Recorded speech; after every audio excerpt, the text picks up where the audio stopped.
Hello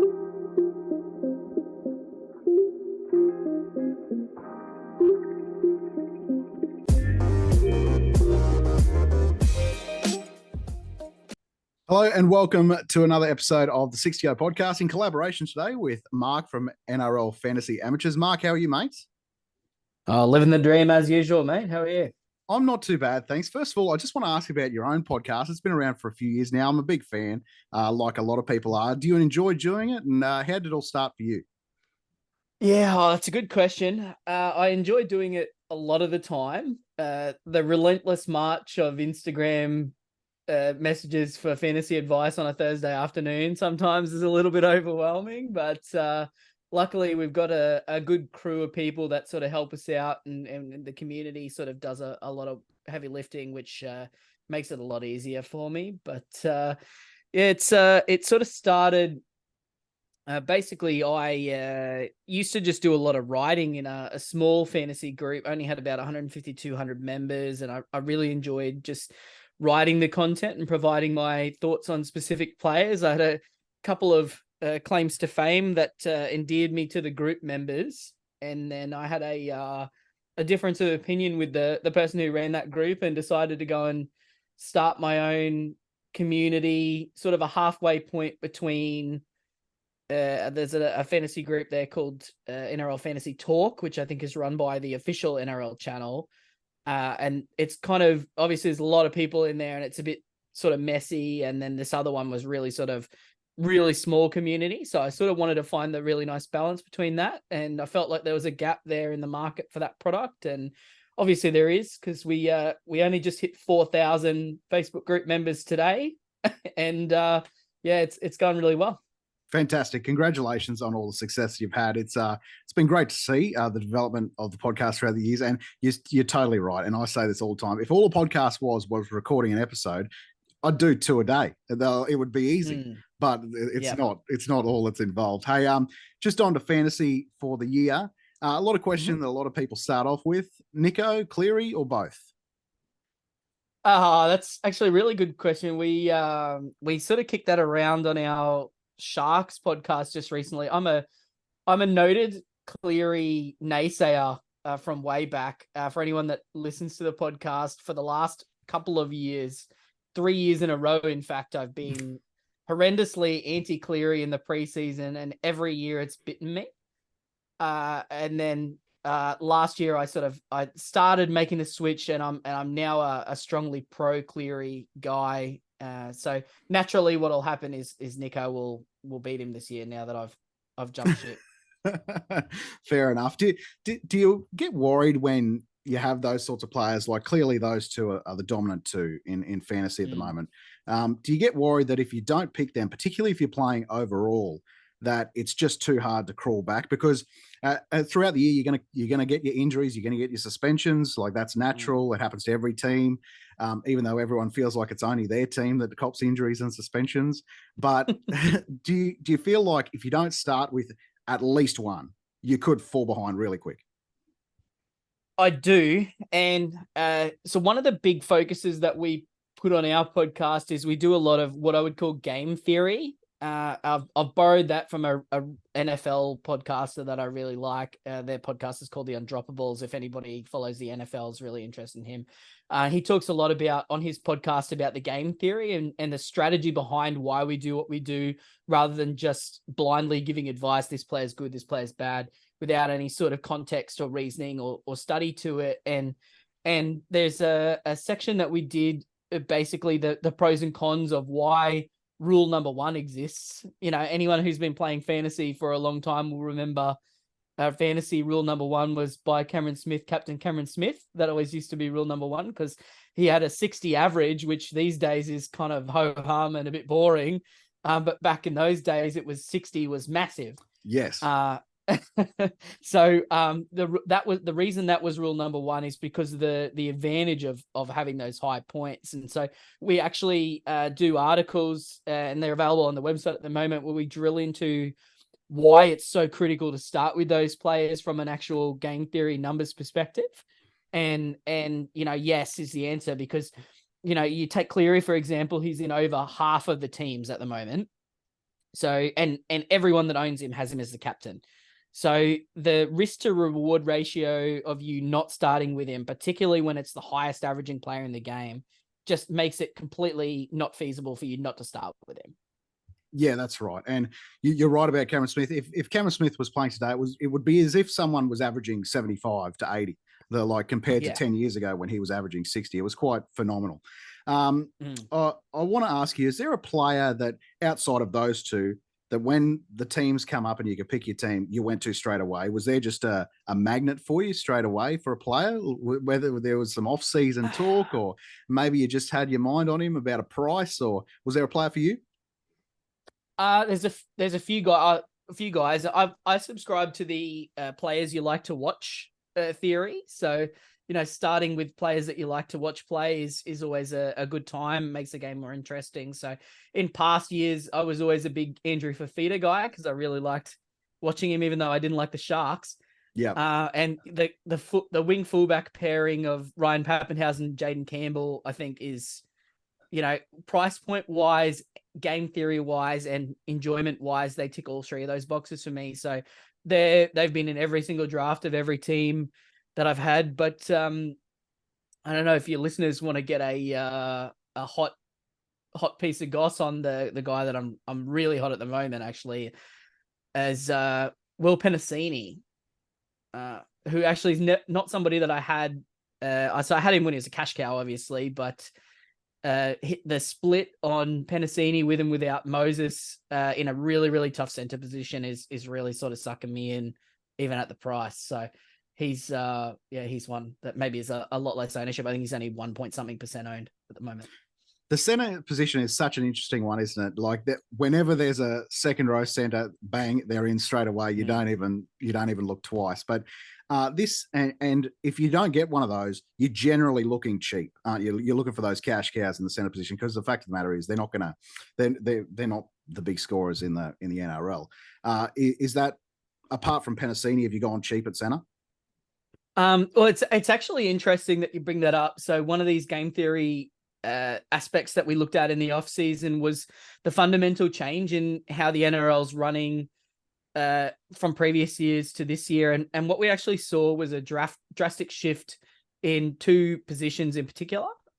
Hooker was one and center was the other, where, in the past, we've had hookers, Damien Cook, Harry Grant, previously, the aforementioned Cameron Smith, we had Robbie Farrell, we had all these guys 60 plus average if they're playing 80 minutes. Whereas last year, I think Harry Grant was the highest averaging hooker at 57, and he was a pretty consistent 80-minute player. So what we actually saw was every single full-time hooker that played in the NRL had a lower tackles per minute rate than previous years on their own individual personal average. That's every single hooker. So that wasn't like an individual thing. Whereas in the center position, what we saw was every single center that I studied had a higher run meters, tackle busts, and tackles than what their previous average was, every single one.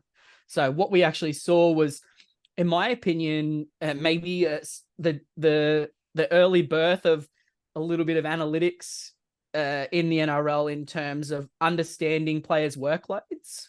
So you think about the game, like if I hadn't told you about that, and I said, of all the players, all the positions in the NRL, what's the position that you think does the least amount of work? You would say center, wouldn't you? Yes. Because obviously your wingers, they do a lot of the hit ups and all that sort of stuff. Yeah. So I wonder if what's actually happened is coaches have clued on to the fact that these centers are basically just hanging out there on the wing. The wingers are taking the hit ups. They take a tough carry every 2 or 3 sets, and they make 10 or 11 tackles a game. And outside of the high flying centers, like, your Valentine Holmes and etc., that's kind of all they really do. And statistically, like when we talk about center, the big thing that everybody talks about of why they're so critical is because defensively in the line, they've got to make the tough decisions about whether to jam in or whatever. But, statistically, there's not a lot of load on that specific aspect of the game. It's more of a mental thing. So what they're actually probably, in my opinion, we've seen coaches work that out and realize that they've got to have the centers do more work, spread the ball a little bit wider than what they normally would. And those carries that are being taken by the edge back rowers and even the middle forwards are now being taken more by the centers, which is why we saw, I don't know if anyone that's been playing for a while, 40 used to be a pass mark for a center. Yep. Last year we had 1, 2, 3, 4, 5, 6, 7, 8, 9, 10, 11, 12 different centers hit 40, where in the past that would have been 2 or 3. Yep. Even guys like Marion Seve was at 40, Ewan Aiken 39.9, Ramian 39.8. That's not included in those numbers even as well. So it was kind of almost 20 different guys who were, across the board higher output than what we normally would have expected. So, where in the past the conventional wisdom might have been, go cheap at center. And I mean, that's still a good thing. You got Dane Gagai who busted out an average of 55 last year, which, is up there with anything that a forward did. So, maybe the pendulum's shifting a little bit and, with a guy like Penasini or these types of players. Penasini was the captain of the Australian schoolboys team that Suali was in. So obviously the pedigree's there and maybe he's the next great centre like Dane Gagai. It's interesting you say that. And that to me makes fantasy so great in the fact that obviously through those stats now, there are a lot more different keeper center combinations you can have. And therefore, there creates a lot more combinations of teams that can be had, because gone are the days now where I think there was one year, there was John Bateman, and I think it might have been, Britton Nakora. The same year, everyone had them. It's not fun. You know what I mean? There's no skill in that. So the fact that you say that there is a concerted effort by coaches to get centers more ball means that there is centers scoring more. So therefore, there's more center keeper combos. Do you look at it that way as well? Yeah, well, that's the thing. Like, you got, just here, not including Penasini and Hamaso Tabuai-Fidow, who's the guy who's my other center. So I'm spending over 1.1 million in the centers where normally I'd be looking at 500-600K as the centers. You got Joseph Manu, Herbie Farnworth, Isaac Tungo, Gagai. All these guys are all Ruben Garrick, even Valentine Holmes, Stephen Crichton, even Campbell Graham. All of those guys you'd be happy as a 45 plus average center. And that at that point, instead of it just being, we got John Bateman and Britton Nikora, or we got, the year before that, I think it was Chris Lawrence and someone who was a 38 average, and Sione Matautia. Those two was a center combo, so this year you might have 7 different guys, and instead of, generating your 40 average from getting 32 tackles and 80 run meters, it's, tries, tackle bust, kicking goals. It's, line breaks. It's a much more exciting brand of football, because you'll notice that none of those guys that I mentioned were like fake centers where they were actually playing in the back row. They were actually all genuine centers. Yeah, no doubt. Absolutely. Great insight. One thing I want to talk to you about, and look, I totally acknowledge that I could be reading way too much into this, and this could be a bit of tinfoil hat stuff. Okay. The start of the season, the 4 teams going to Las Vegas. So all 4 of those teams are playing on a field over there that is actually smaller than a NRL ground in Australia. Therefore, theoretically, now it's only a couple of meters, but theoretically there should be less room for breaks on the outside, in particular for tries. So therefore, going off the back of a preseason where every single coach in the NRL preaches defense, I just get the feeling that they're wanting to go over there and have this point scoring extravaganza and show the game off.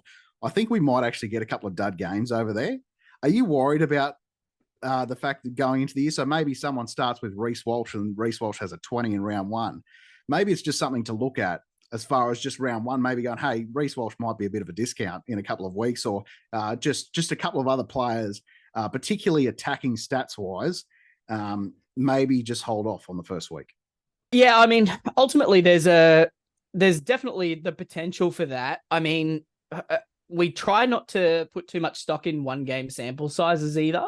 Although if you want to add even more weight to your theory, traditionally people that have to travel a lot don't score that well. So, in addition to your, talking about the field size, it could also be a matter of, they're a bit jet lagged or whatever, and then they're going to travel all the way back. So also you got round 2 as well, potentially a little bit impacted, less trainings, et cetera, et cetera. But Not to mention one of the coaches, I don't remember who it was. Oh, it's Kevin Walters saying he's not going to put any like restrictions on his players, not letting them go out into the casinos and stuff. So, who knows?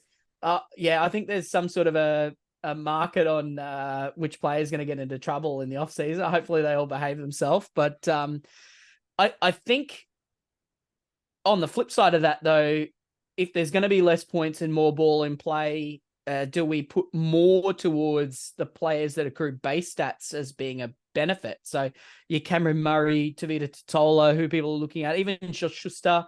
Obviously, he's an attacking player, but we're expecting a lot of his points to come through tackles and whatever. I did notice that the NRL scheduled 4 of the top 5 fullbacks in the NRL to play in that Vegas. The only one they missed was Kalen Ponga, but they had Turbo, Latrell, Teddy, and Reece Walsh heading over there. So I wonder if that was intentional to try to spark up the attack. But I think for the most part, every player that's involved in that trip that I'm looking at is more of a base stat selection anyway. So I don't think it's going to play into my strategy, but I'll take anybody taking a flyer on Reece Walsh in round 1 with the risks associated with that. Anyway, I've got a pretty strong opinion on the Broncos outlook this year, and so I'd love as many people as possible to buy into Reece Walsh. Well, it's a great point that you make. Base stats could go up, and it wouldn't shock you if Payne Haas has a 90 in a 12-10 win. You know what I mean? Like there could be that situation as well. But also, we had Anthony Seibold on the podcast a few weeks ago, and he had just gotten back from Vegas at the time, and they're struggling to find any fields there to train at the moment. So it could be quite sloppy.